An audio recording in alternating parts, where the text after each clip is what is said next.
السلام علیکم every one, کیسے ہیں آپ سب لوگ؟ ہوپ سو اچھے ہوں گے۔ فرینڈ میرا گلا خراب ہے تو پلیز کوآپریٹ کیجیے گا۔ لمز جنونیت by Alisha Khan, episode number 16۔ ایسا کیا ہے تم میں جو میں تمہاری طرف کھینچا چلا جا رہا ہوں؟ وہ سرگوشی نما انداز میں کہتا ہوا اسے اب کشمکش میں مبتلا کر گیا تھا۔ وہ اس کے جانے کے تمام راستے بند کر چکا تھا۔ آخر وہ کیا کرنا چاہ رہا تھا؟ آتش کی غربت سے گھبراتے ہوئے تعبیر نے آنکھیں میچ لی تھیں۔ وہ اس کی صدا پر اس کی پیشانی سے اپنی پیشانی ٹکرائے اسے اس بات کا احساس دلا رہا تھا کہ وہ جو کچھ محسوس کر رہی ہے وہ سمجھ چکا تھا۔ ابھی کچھ ہی سیکنڈز ہوئے تھے انہیں ایک دوسرے کی دھڑکنوں کو محسوس کرتے ہوئے۔ جب آتش کا فون رنگ ہوا تو جیسے کوئی خواب ٹوٹ سا گیا ہو، وہ غربت سے بیدار ہوتا ہوا اس سے دور ہوا تو وہ اس کی نیلی آنکھوں میں غصہ دیکھ چکی تھی۔ آتش نے موبائل جیب سے نکالا اور ایک جھٹکے سے کال اٹینڈ کر کے کان پر لگایا۔ میں نے منع کیا تھا نا، وہ سخت لہجے سے کہتا ہوا کسی آتش فشاں پہاڑ سے کم نہ لگ رہا تھا۔ تعبیر دیکھ رہی تھی کس قدر غصے میں آ چکا تھا اور یہ حال اس کا صرف چند سیکنڈ کے اندر اندر ہوا تھا۔ آج کے بعد ادھر کال کی تو یاد رکھنا برباد کر دوں گا۔ وہ آخری بار الفاظ کہتا ہوا تعبیر کو گھورنے لگا تھا۔ شاید وہ ہوش میں آ چکا تھا۔ اسے یاد آ چکا تھا کہ سامنے کھڑی لڑکی اس کی بات سے کس طرح سے انکار کر کے گئی تھی۔ وہ موبائل واپس کوٹ کے پاکٹ میں رکھتا ہوا اس کی طرف متوجہ ہوا۔ مجھے جانا ہے، چاہیے۔ وہ اسے دوبارہ سے اپنی طرف بڑھتا دیکھ کر گھبرائی تھی، جس پر وہ اس کا راستہ روک کر کھڑا ہو گیا۔ روکا کس نے ہے؟ وہ آئیبرو چکاتے ہوئے گھورنے لگا، جس پر تعبیر سوالیہ نظروں سے اسے دیکھنے لگی۔ ایک تو وہ اس کا راستہ روکے کھڑا تھا اور خود ہی کہہ رہا تھا لیکن میری ایک شرط ہے۔ کیسی شرط؟ تعبیر علی، کیا تم واقعی اتنی ہی معصوم ہو جتنی دکھائی دیتی ہو، یا پھر تمہارے کئی چہرے ہیں؟ وہ طنزیہ انداز میں کہتا ہوا اس کو دیوار سے لگائے خود ایک ہاتھ دیوار پر ٹکا گیا۔ کیا مطلب ہے آپ کی بات کا؟ آپ کہنا کیا چاہتے ہیں؟ کیوں بار بار میرے راستے میں آتے ہیں؟ آپ مسئلہ کیا ہے؟ تعبیر بیزار انداز میں کہتی چلی جا رہی تھی، اس بات سے انجان کہ سامنے جو شخص کھڑا تھا وہ کوئی عام شخص نہیں تھا۔ انف! اس نے دیوار پر زوردار ہاتھ مارا تھا۔ وہ ڈری تھی، اس کی ایسی حرکت پر وہ خوفگی سے اسے دیکھ رہی تھی۔ وہ کس قدر غصے سے چیخا تھا۔ آتش نے اسے مزید گھورا۔ تمہیں اب تک سمجھ نہیں آیا میرا مسئلہ کیا ہے؟ تم ہو میرا مسئلہ۔ اور ہو کون تم؟ کس بات کی اکڑ ہے تم میں؟ ہاں، اس دفعہ وہ مسلسل بولے جا رہا تھا۔ تعبیر کو اس کے الفاظ سمجھنے میں دقت ہو رہی تھی۔ بات سنو تعبیر علی، اگر تم چاہتی ہو کہ میں آئندہ تمہارا راستہ نہ روکوں تو تم آج اسی وقت عاشق خانزادہ کی دی ہوئی آفر اس کے منہ پر مارو اور ریجیکٹ کر دو اس کی آفر کو۔ آئی سویر، تمہیں اتنی رقم دوں گا کہ تم ساری زندگی گھر بیٹھے گزار سکتی ہو۔ آتش کی بات پر تعبیر کے چہرے پر سخت تاثرات نمایاں ہونے لگے۔ وہ سمجھ گئی تھی۔ وہ ایک بار پھر سے اپنے مقصد کے لیے اسے اس بات پر قائل کرنا چاہ رہا تھا۔ اگر تم نے اب دوبارہ میری بات سے انکار کیا تو جان لو بہت برا کروں گا تمہارے ساتھ، بہت بہت برا۔ وہ باقاعدہ اسے ڈراتے ہوئے ایک ایک لفظ کو چبا چبا کر ادا کر رہا تھا۔ تعبیر نے سہمتے ہوئے آنکھیں بند کی تھی۔ وہ آخر کس قدر عجیب شخص تھا، وہ کس طرح اسے سر عام دھمکا رہا تھا، مگر تعبیر کو یہاں ہمت کرنی تھی جو وہ دل میں عہد کر چکی تھی۔ کیا کر سکتے ہیں آپ میرے ساتھ؟ زیادہ سے زیادہ کیا کریں گے مجھے ڈرانے کے لیے؟ مجھے جاب سے نکال دیں گے تو ٹھیک ہے، میں خود ہی یہ جاب چھوڑ دوں گی، لیکن مسٹر آتش درانی، میں آپ کی یہ پیشکش کبھی قبول نہیں کروں گی۔ وہ آنکھیں دکھاتے ہوئے اسے دور دھکیل کر بیڈ کی طرف بڑھی۔ اس نے ہاتھ بڑھا کر اپنا بیگ اٹھانا چاہا، مگر آتش اپنے مضبوط قدموں سے اس کی طرف بڑھا اور اسی وقت اس معصوم سی لڑکی کی نازک سی کلائی کو اپنے مضبوط گرفت میں قید کر کے اپنی طرف کھینچا۔ وہ اس کے سینے سے اچانک ٹکرائی تھی۔ یقیناً آتش درانی کو اس کا یوں خود کو دور ڈھکیلنا سخت ناگوار گزرا تھا۔ وہ اپنی نیلی آنکھوں میں آگ لیے اسے گھور رہا تھا۔ چھوڑے مجھے، حد میں رہو اپنی تعبیر علی، میں کچھ کہہ نہیں رہا تو اس کا ہرگز مطلب یہ نہیں کہ تم اپنی منمانی کرو گی۔ شاید تم جانتی نہیں ہو اس وقت تمہارے سامنے کون کھڑا ہے۔ آتش درانی، جو تمہارے ساتھ کبھی بھی کچھ بھی کر سکتا ہے۔ وہ بہت مزاحمت کر رہی تھی، مگر مجال ہے جو اس سنگ دل شخص کی مضبوط گرفت ذرا بھی ڈھیلی پڑی ہو۔ آپ کو مجھے چھونے کا کوئی حق نہیں، اور نہ ہی میں آپ کی غلام ہوں جو آپ کی بات مانوں گی۔ وہ بڑی مشکل سے یہ الفاظ ادا کر سکی تھی۔ آتش اب بھی اسے ویسے ہی اسی انداز میں گھور رہا تھا۔ آپ آتش درانی ہیں تو اس کا ہرگز مطلب یہ نہیں کہ آپ کسی بھی شخص کو زبردستی اپنی بات منوانے پر آمادہ کریں گے اور نہ ماننے پر اسے دھمکیاں دیا کریں گے۔ میں آپ کی کوئی بات نہیں مانوں گی۔ بہتر ہوگا آپ اپنا راستہ بدل لیں اور آئندہ میرے راستے میں آنے کی، مجھے چھونے کی کوشش بھی مت کیجیے گا۔ وہ باقاعدہ اس کا ہاتھ غصے سے جھٹکتی ہوئی تلخ کلامی کر گئی تھی۔ جو سامنے کھڑے شخص پر بہار بن کر ٹوٹی تھی، وہ بے یقینی سے اسے دیکھ رہا تھا۔ آخر وہ اسے سمجھ کیوں نہیں رہی تھی؟ وہ اسے مجبور کر رہی تھی پہلے جیسا بننے پر، مگر وہ بھی آتش درانی، وہ اپنی بات منوانے کے لیے کچھ بھی کر سکتا تھا۔ صابری نے اپنا بیگ لیا اور کمرے سے باہر نکلنے لگی، جب پیچھے سے آتی آواز پر اس کے قدم روکے۔ بہت بڑی غلطی کر رہی ہو تم۔ اگر یہ واقعی غلطی ہے تو ایسا ہی صحیح، میں پہلے بھی کہہ چکی ہوں، میں آپ کی غلام نہیں ہوں۔ اپنا حکم مجھ پر تبھی چلائیے گا جب میں آپ کی غلامی کے لیے رضامند ہو جاؤں۔ وہ سپاٹ لہجے میں کہتی ہوئی جانے لگی، مگر رکی۔ ایک اور بات پر کسی عورت ذات کو ڈرانا دھمکانا تو کسی مرد کا کام بالکل بھی نہیں۔ تو میں کیا سمجھوں؟ کیا آپ صرف مجھے دھمکیاں ہی دے سکتے ہیں؟ ایک نامرد کی طرح وہ اس کی آنکھوں میں آنکھیں ڈال کر اس کا مزید خون کھلا گئی تھی۔ وہ قدم بڑھاتی جو آگے بڑھ چکی تھی، مگر پیچھے کھڑا شخص مٹھیاں پیچھے اسے جاتے دیکھ رہا تھا۔ تم جانتی نہیں ہو، تم نے آتش درانی کی مردانگی کو للکارا ہے، تم نے مجھے چیلنج کیا ہے تعبیر علی۔ میں آتش درانی قسم کھاتا ہوں کہ اب جب تک تمہیں اپنے تابع نہ کر لوں میں چین سے نہیں بیٹھوں گا۔ بہت جلد تم میری چوکھٹ پر ایک غلام کی حیثیت سے پڑی ہوگی۔ آتش درانی کا چہرہ سرخ ہو چکا تھا، اس کی نیلی آنکھوں میں خون اترنے لگا تھا۔ وہ غصے سے پاگل ہوا جا رہا تھا۔ وہ کون تھا، کیا تھا، یہ تو سب جانتے تھے، مگر آج پہلی بار ایک لڑکی اس کی مردانگی پر سوال کر گئی تھی۔ وہ اسے اپنے طریقے سے سبق سکھانے کا ارادہ کر چکا تھا۔ وہ وقت دور نہیں جب تم نہ صرف میرے گھر میں، میرے کمرے میں، بلکہ میری باہوں میں ہوگی۔ آج پہلی بار وہ کسی کو خود سے اپنے قریب کرنے کا فیصلہ کر چکا تھا۔ میں یہ ثابت کر دوں گا کہ تم بھی ان عام لڑکیوں جیسی ہی ہو۔ اس کی آنکھوں میں اس کا دل اس کے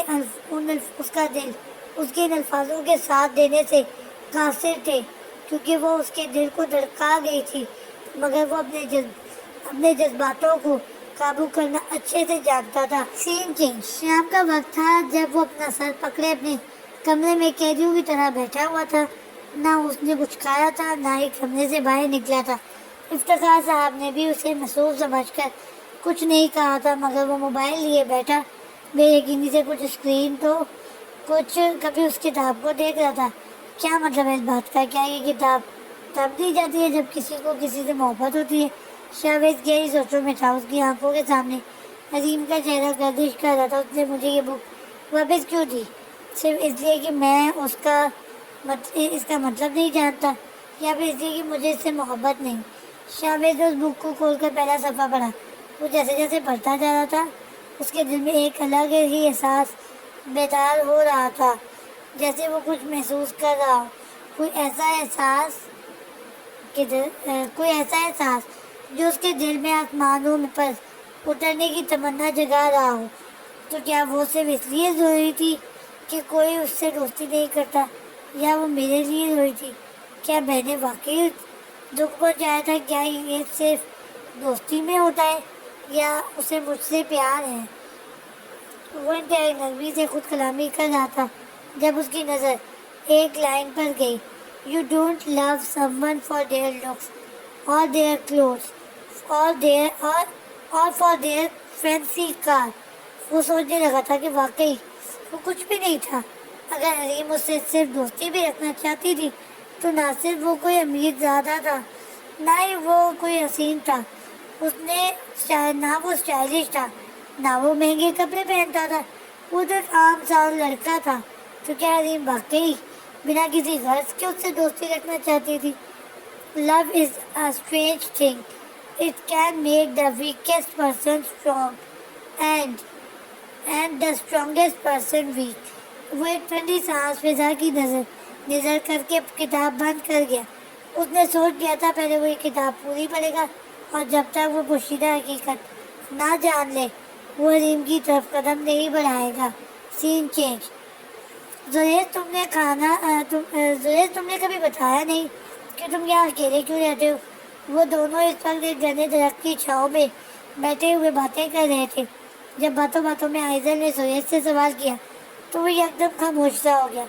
زریز، میں نے کچھ پوچھا ہے تم سے، آئزل نے نرمی سے کہا تھا۔ اسے محسوس ہوا تھا جسے ایک پل کے لیے زریز اداس ہوا تھا۔ میں اکیلا ہوں، میرا کوئی نہیں ہے، وہ لاپرواہی سے کہتا ہوا اٹھا اور اچھل کر درخت کی ٹہنی کو پکڑتا ہوا ایکسرسائز کرنے لگا۔ یقیناً وہ بات کو یہیں پر ختم کر دینا چاہتا تھا۔ ایسا کیسے ہو سکتا ہے کہ کوئی نہیں ہو؟ کوئی تو ہوگا۔ آئزل بھی اٹھ کر اس کے قریب گئی جو اب تک ایکسرسائز کرنے میں مصروف تھا۔ آئز، تم کچھ زیادہ ہی سوچ رہی ہو۔ زریز نے آنکھیں گھمائی جس پر آئزل اسے گھورنے لگی۔ وہ ایک جھٹکے سے زمین پر کود لگا کر اپنی کار کی طرف بڑھا۔ سب سے پہلے اس نے گاڑی سے ایک ٹاول نکال کر اپنی گردن پر لپیٹا، پھر پانی کی بوتل نکال کر پانی پینے لگا، جبکہ آئزل اب اس کا پیچھا چھوڑنے والی نہیں تھی، وہ بھی اس کے پیچھے پیچھے ہی تھی۔ کیا مطلب زیادہ سوچ رہی ہوں؟ میں جو سوچ رہی ہوں بالکل صحیح سوچ رہی ہوں۔ مطلب جیسے تم دکھتے ہو ویسے ہو نہیں، وہ جانچتی نظروں سے اسے دیکھتے ہوئے کہنے لگی۔ اس پر زریز نے آئیبرو کا زاویہ بدلا۔ اچھا، یعنی پھر سے ایک نیا نک نیم دینے کا وقت آ گیا۔ کہہ دو، گنڈا ہوں میں، ڈاکو ہوں، چور چکا ہوں، مسجد سے چپلیں چراتا ہوں۔ زریز نے آنکھیں گھمائی اور ڈرائیونگ سیٹ پر آ بیٹھا، جبکہ آئزل اس کی مخالف سیٹ پر بیٹھ گئی۔ میں نے ایسا کب کہا؟ مطلب تو یہی ہوا نا تمہارے کہنے کا۔ زریز نے اس ٹاول کو اپنی گردن سے نکال کر اچھال کر پچھلی والی سیٹ پر پھینکا۔ وہ گاڑی چلانے کے لیے تیار تھا، مگر آئزل نے اس کا ہاتھ روکا۔ وہ اسے سوالیہ نظروں سے دیکھنے لگا۔ وہ ڈائمنڈز، کیا وہ واقعی اصلی تھے؟ آئزل نے آنکھیں چھوٹی کرتے ہوئے کہا، جس پر وہ یک طرفہ مسکرائے بنا نہ رہ سکا۔ اوہ، تو میڈم کی سوئی اب تک اسی بات پر اٹکی ہوئی ہے۔ زریز، بتاؤ نا، جب تک ایسے گھر میں رہتے ہو، ایسے حلیے میں رہتے ہو، تو تمہارے پاس ریئل ڈائمنڈ کہاں سے آئے؟ آئزل کے سوال پر وہ جو کب سے بات پلٹنے کی کوشش کر رہا تھا اب ہار مانتا ہوا گاڑی سے اترنے کا اشارہ کرنے لگا۔ اترو، بتاتا ہوں۔ وہ گاڑی کے فرنٹ پر بیٹھ کر اس کی طرف ہاتھ بڑھانے لگا، جسے تھام کر وہ ایک جھٹکے سے اس کے برابر آ بیٹھی۔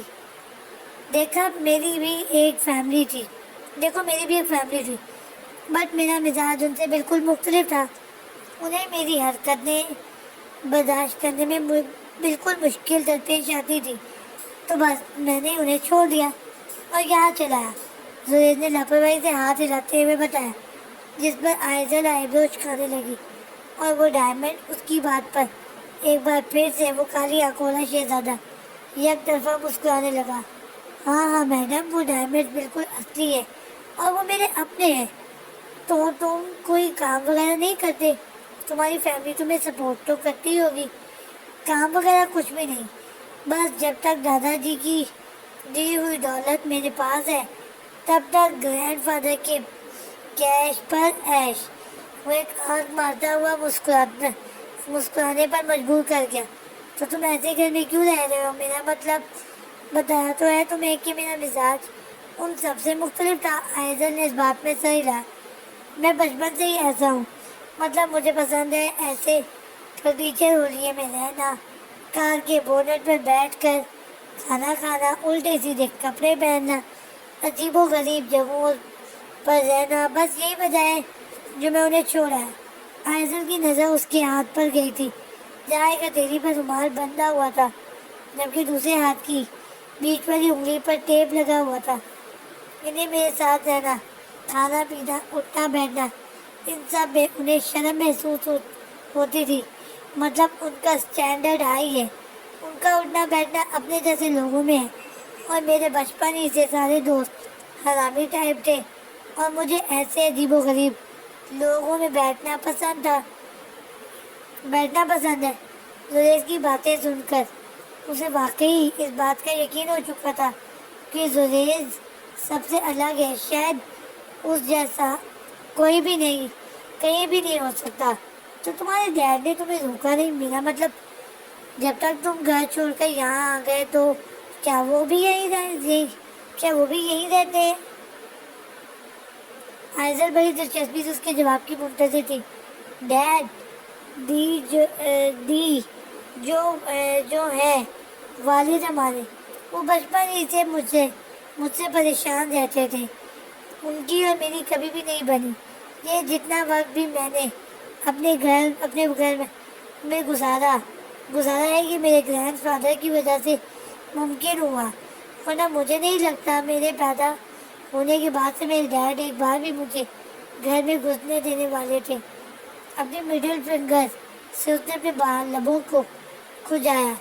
اس کی مڈل فنگر میں جو ٹیپ تھا یقیناً وہ بھی اس کے عجیب و غریب اسٹائل کا ایک حصہ تھا۔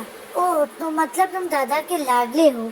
تو کیا تمہارے دادا نے بھی تمہیں نہیں روکا؟ انہیں تو روکنا چاہیے تھا نا، وہ بڑی حیرانی سے کہنے لگی، جس پر زریز نے اسے دیکھا اور نظر جھکا کر ہلکا سا مسکرایا۔ میرے دادا نے جب اس دنیا کو چھوڑا بس اسی دن میں نے بھی اس گھر کو چھوڑ دیا۔ اوہ سوری، مجھے پتا نہیں تھا۔ کوئی بات نہیں، اور ویسے بھی میرے ڈیڈ کہاں رکھنے والے ہیں مجھے اپنے ساتھ؟ تمہیں پتا ہے جب میں 18 کا ہوا تھا تب مجھے ڈیڈ نے بزنس سنبھالنے کا کہا تھا۔ میں نے انہیں بہت منع کیا مگر وہ نہیں مانے، اور صرف ایک دن انہوں نے مجھے اپنے آفس میں کام سمجھنے کے لیے بلایا۔ زریز کی باتوں سے وہ مزید تشدد میں آ رہی تھی۔ اسے زریز کی باتیں بالکل الگ مگر بہت دلچسپ لگ رہی تھی۔ پھر کیا؟ وہ پہلا دن ہی میرا آخری دن تھا۔ والد صاحب نے تشریف پر لاد رسید کر کے مجھے اپنی ہولڈنگ سے باہر نکالا تھا۔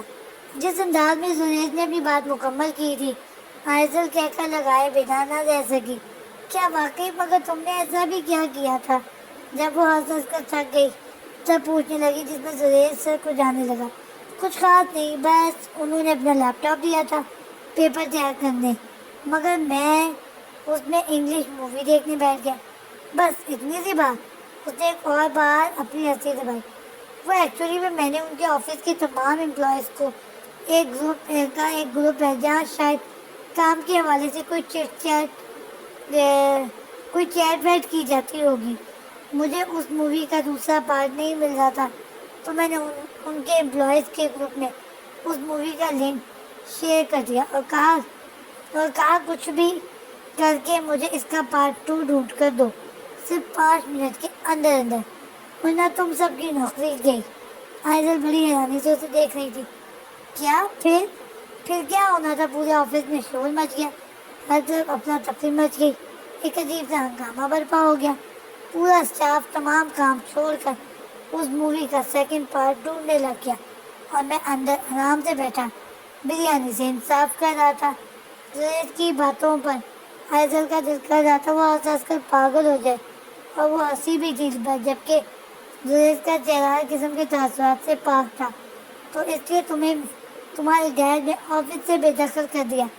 ویسے پھر پارٹ 2 کا کیا بنا؟ کیا ملا وہ؟ اس نے بڑی دلچسپی سے اپنے بکھرے بالوں کو کان کے پیچھے کرتے ہوئے سوال کیا، جبکہ زریز کی نظر اس کی گردن کی نازک سی بے داغ اسکن پر تھی.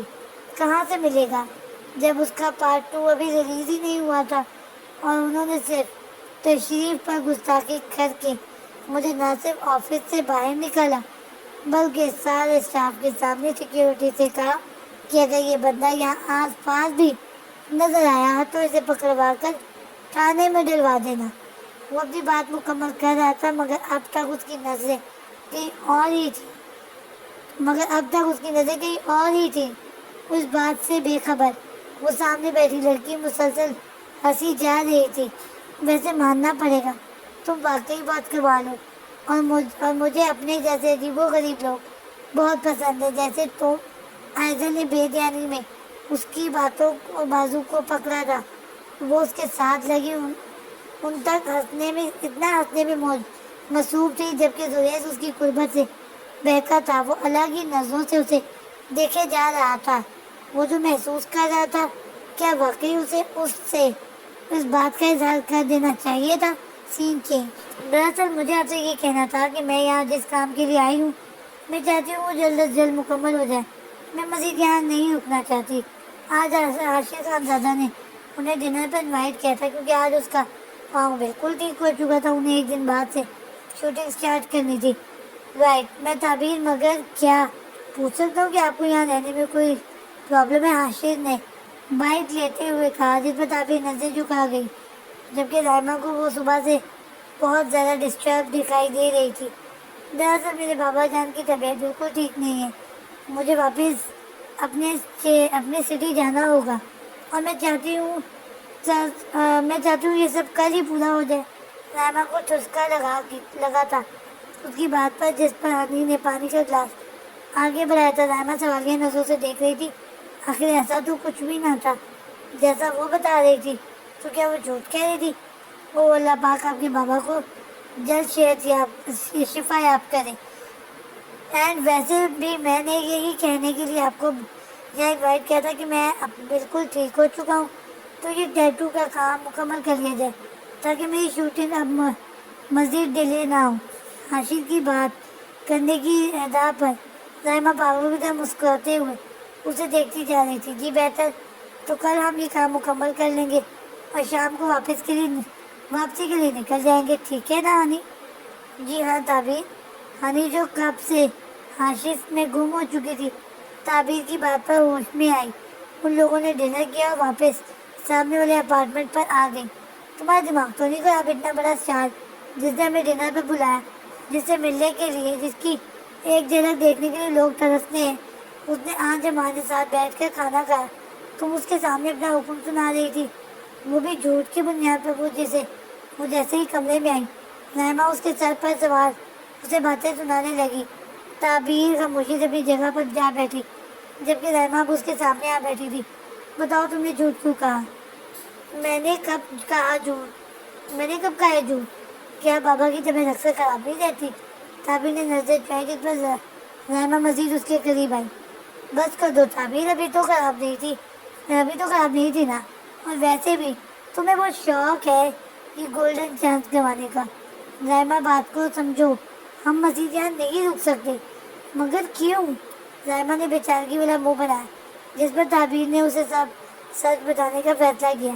بتاؤ نا کیا وجہ ہے جو تم ایسا کر رہی ہو؟ آتش دورانی. تعبیر کے منہ سے آتش کا نام سن کر وہ شاکڈ ہوئی اور مزید اس کے قریب آئی. مطلب آتش دورانی؟ وہ کیسے؟ رائمہ کی حیرانی کو نظر انداز کرتے ہوئے تعبیر نے اسے دوپہر کا سارا واقعہ بتایا تھا، جسے سن کر اس کے پیروں تلے زمین نکل گئی تھی. تعبیر تم ہوش میں تو ہو؟ بھلا وہ بازیگر تم سے کیوں دشمنی کرے گا؟ وہ کہاں تم کہاں؟ وہ بھلا ہم جیسے چھوٹے لوگوں سے کیوں الجھنا چاہے گا؟ یہی تو میں سمجھ نہیں پا رہی. اگر اسے سر حاشی سے کوئی مسئلہ ہے تو جا کے انہیں کہیں، میرا کیوں جینا حرام کر رہا ہے وہ سر پھرا انسان. تعبیر کی بات پر رائمہ اسے آنکھیں دکھانے لگی. بات سنو بی بی، تم جانتی ہو تم کس کے بارے میں بات کر رہی ہو؟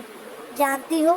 ایک سر پھر بدماش بگڑے ہوئے چار آتش جرانی کے بارے میں بات کر رہی ہوں میں، جو ہر ایک کے ساتھ الجھتا ہے، پبلک پلیس پر لوگوں کو مارتا پیٹتا ہے اور اب عورت ذات سے مقابلہ کرنے کی کوشش کر رہا ہے۔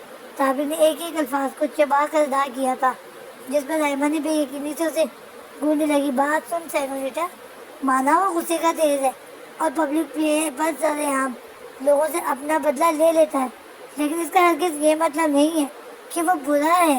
وہ لوگوں سے لاکھ درجے بہتر ہے جو لوگ اس پر پیچھے سے وار کرتے ہیں۔ مانا کہ رحمہ کے لیے ایک ایکٹر کے ساتھ بیٹھ کر ڈنر کرنا ایک حسین لمحات میں سے ایک تھا، لیکن کرش اس کا اب بھی آتش جرانی ہی تھا۔ تم اس کی اتنی سائڈ کیوں لے رہی ہو؟ رشتے دار رہت کیا تمہارا؟ تعبیر نے بھی اسے آنکھیں دکھائی۔ جو بھی ہو، لیکن آتش جرانی کا لیول بہت اونچا ہے۔ اسی نے اس تک پہنچنے کے لیے دوسرے چھوٹے موٹے ایکٹرز اس کا نام خراب کرنے کے لیے یہ سب سازشیں کرتے ہیں، مگر افسوس ان کی تمام جانیں ہمیشہ ناکام ہو جاتی ہیں اور ہمارے آتش جرانی کی عزت میں اور اس کے جانے والوں میں مزید اضافہ ہو جاتا ہے۔ رحمہ نے اسے جتانے والے انداز میں کہا، تم جو بھی کہہ دو، مگر میری نظر میں اس شخص کی رائے کو تبدیل نہیں کر سکتی۔ تعبیر نے بھی سختی سے کہا اور کمفرٹر اوڑھ کر سو گئی۔ پھر جس گدھے انسان نے بھی تمہارے ذہن میں ہمارے بازیگر ایڈی کے لیے ایسی رائے قائم کی ہے، اس کے منہ پر لعنت، وہ غصے سے کہتے ہوئے صوفے پر چلی گئی، جبکہ تعبیر کمفرٹر کے اندر ہی شرم سے پانی ہو گئی، کیونکہ جسے وہ گدھا کہہ کر مخاطب کر گئی تھی وہ اس بات سے انجان تھی کہ اس وقت وہ اسی گدھے کے اپارٹمنٹ پر موجود ہے۔ سین چینج، وہ اس وقت اپنے محل نما فارم ہاؤس میں موجود تھا، تالاب نما سوئمنگ پول میں سوئمنگ کرنے میں مصروف تھا۔ وہ آج کے واقعے کو لے کر اب تک غصے میں تھا۔ وہ سمجھ چکا تھا تعبیر اپنی بات سے ہٹنے والی نہیں ہے۔ اس نے اپنے چہرے کو پانی سے بھگو کر باہر کیا اور ایک اسٹائل سے وہ تیرتا ہوا کنارے پہ آیا اور سوئمنگ پول سے باہر قدم رکھا، سامنے رکھا ٹاول لیے وہ اپنے ورزشی جسم کو سکھا رہا تھا۔ اپنے گیلے بالوں کو انگلیوں سے سہلاتا ہوا وہ کرسی پر آ بیٹھا اور سائڈ ٹیبل پر رکھے جوس کے گلاس کو لبوں سے لگا لیا۔ تعبیر علی، یا تو تم واقعی مجھے نہیں جانتی یا پھر جانتے بوجھتے ہوئے بھی تم ایک سوئے ہوئے شیر کی گہری نیند میں خلل کی وجہ بنتی جا رہی ہو، مگر تم نہیں جانتی یہ سویا ہوا شیر اگر اپنی نیند سے بیدار ہوا تو یہ کتنا بپھرا ہوا جانور ہے۔ اس بات کا اندازہ تمہیں بہت جلد ہو جائے گا۔ وہ زیر لب کہتا ہوا موبائل فون پر نظر جمائے بیٹھ گیا۔ وہ اپنے دماغ میں پھر سے کوئی نئی ترکیب سوچ رہا تھا۔ وہ چاہتا تو 1 گھنٹے کے اندر تعبیر علی کو لائن پر لا سکتا تھا، مگر نہ جانے کیوں اس کا دل نہیں مان رہا تھا کہ وہ اس معصوم لڑکی کے ساتھ کوئی سختی برتے۔ بس یہی وجہ تھی جو وہ اتنا بے چین تھا، ورنہ وہ ان لوگوں میں سے تھا جو گھر بیٹھے ایک کال پر تمام معاملات حل کروا سکتے ہیں۔ کچھ دیر وہ یوں ہی بیٹھا ہوا موبائل میں اس کی پکچر دیکھتا رہا، جو اس دن اس کے روم میں لگے کیمرے کی ریکارڈنگ میں سیو ہو چکی تھی۔